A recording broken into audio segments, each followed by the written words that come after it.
Hello, welcome back to the reading of the poem of the Man God, written by Maria Valtorta, Volume 2, Chapter 148, Jesus Visits the Baptist near Ennon, 27th April 1945.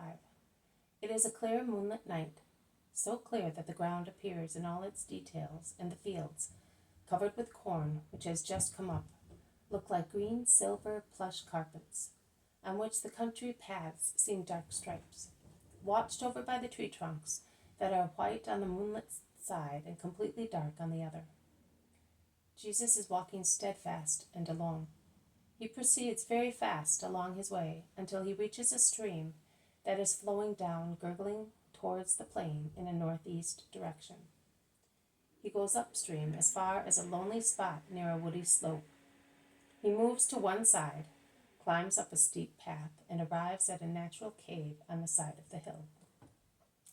He goes in and bends over a body that is lying on the ground, and can be seen only indistinctly in the moonlight, which shines on the path outside, but does not illuminate the cave. He calls him, "John."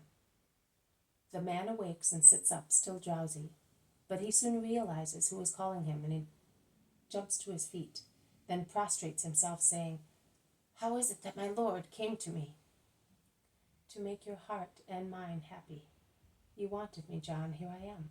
Get up. Let us go out into the moonlight and sit and talk on the rock near the grotto." John obeys, gets up, and goes out. But when Jesus sits down, he kneels down in front of Christ.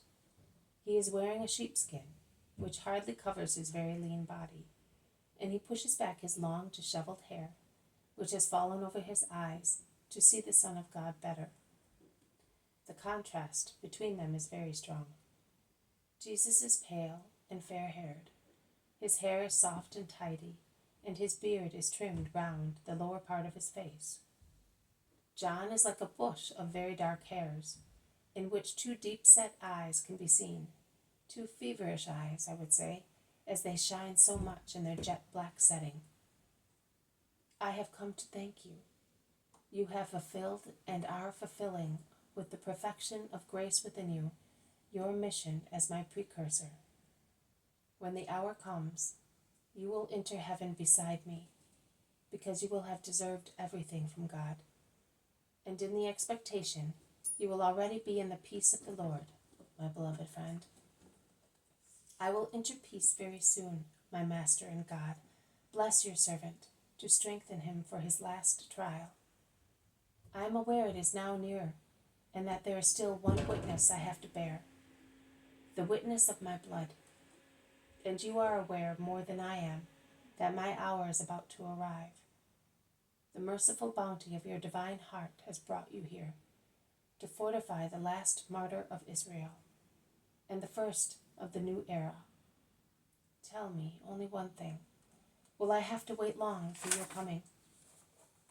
"No, John, not much longer than the time that elapsed between your birth and mine." "May the Most High be blessed for that.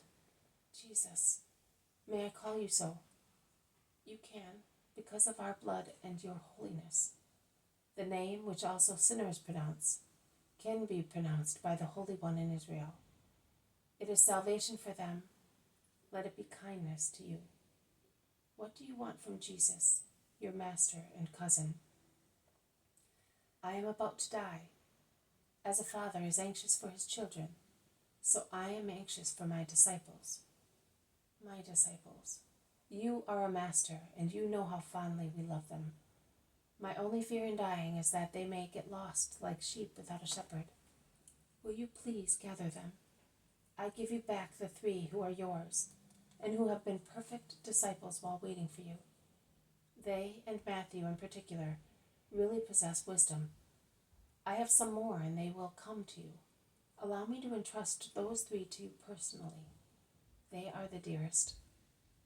And they are dear to me. Do not worry, John. They shall not perish, neither those 3 nor the other true disciples of yours.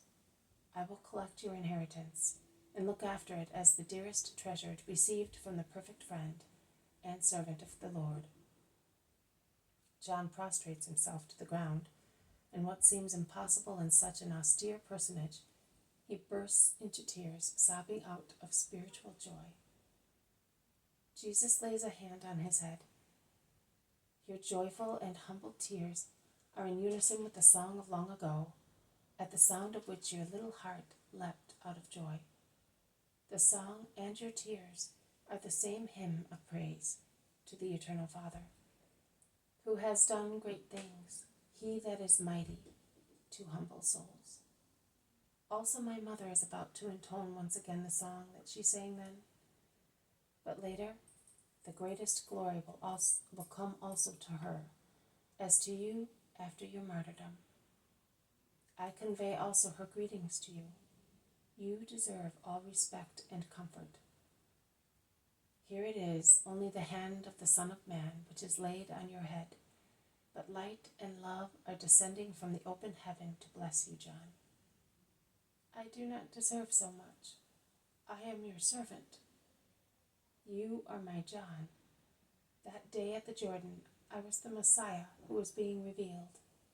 Here, now, it is your cousin and God who wishes to give you the viaticum of his love as God and as a relative. Get up, John. Let us kiss each other goodbye. I do not deserve so much. I have longed so much for it all my life, but I dare not do that to you. You are my God. I am your Jesus. Goodbye. My soul will be near yours until peace comes. Live and die in peace for the sake of your disciples. That is all I can give you for the time being. But in heaven I will give you 100-fold, because you have found grace in the eyes of God. Jesus has lifted him and embraced him, kissing him on his cheeks and being kissed by him. Then John kneels once again, and Jesus lays both hands on his head and prays with his eyes turned to heaven.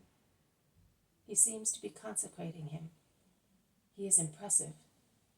They are silent for some time. Then Jesus takes his leave with his kind salutation. May peace be always with you. And he resumes the same road as before. This has been a reading from the poem of the Man God, written by Maria Valtorta, Volume 2. Chapter 148, Jesus visits the Baptist near Ennon. Thank you for listening. I will see you tomorrow. May God bless you, and may peace be with you.